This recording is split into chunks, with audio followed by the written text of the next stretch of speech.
Nagrada Saharova je zame ena najžlahtnejših nagrad te vrste na svetu. Predvsem zaradi človeka, po katerem se imenuje. Spoštovanje pravic posameznikov je ena od temeljnih obveznosti in vrednot Evropske unije.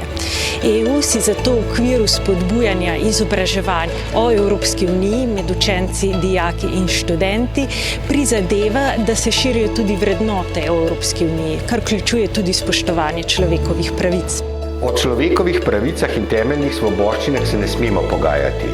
Se pa moramo zavedati, da je pod določenimi pogoji večino človekovih pravic možno omejiti in da večina človekovih pravic ni absolutnih. Torej, jaz mislim, da so človekove pravice tisti temeljni konsens, kateremu bi mogli strmeti kot neka družba, kot celota. In pri tem se pač zavedati, da človekove pravice niso nek prazni označevalec, ampak imajo zelo jasen pomen, ki je v bistvu opredeljen v samih konvencijah. Ja, v Amnesty International pozdravljamo vsakoletno podelitev nagrade Saharova, s katero Evropski parlament obeležuje pravico do svobode izražanja, do svobode mišljenja, do svobode vesti in s tem že več kot 30 let svetu sporoča, kaj je v resnici temelj demokracije. Kot je dejal Saharov, brez človekovih pravic ni napredka.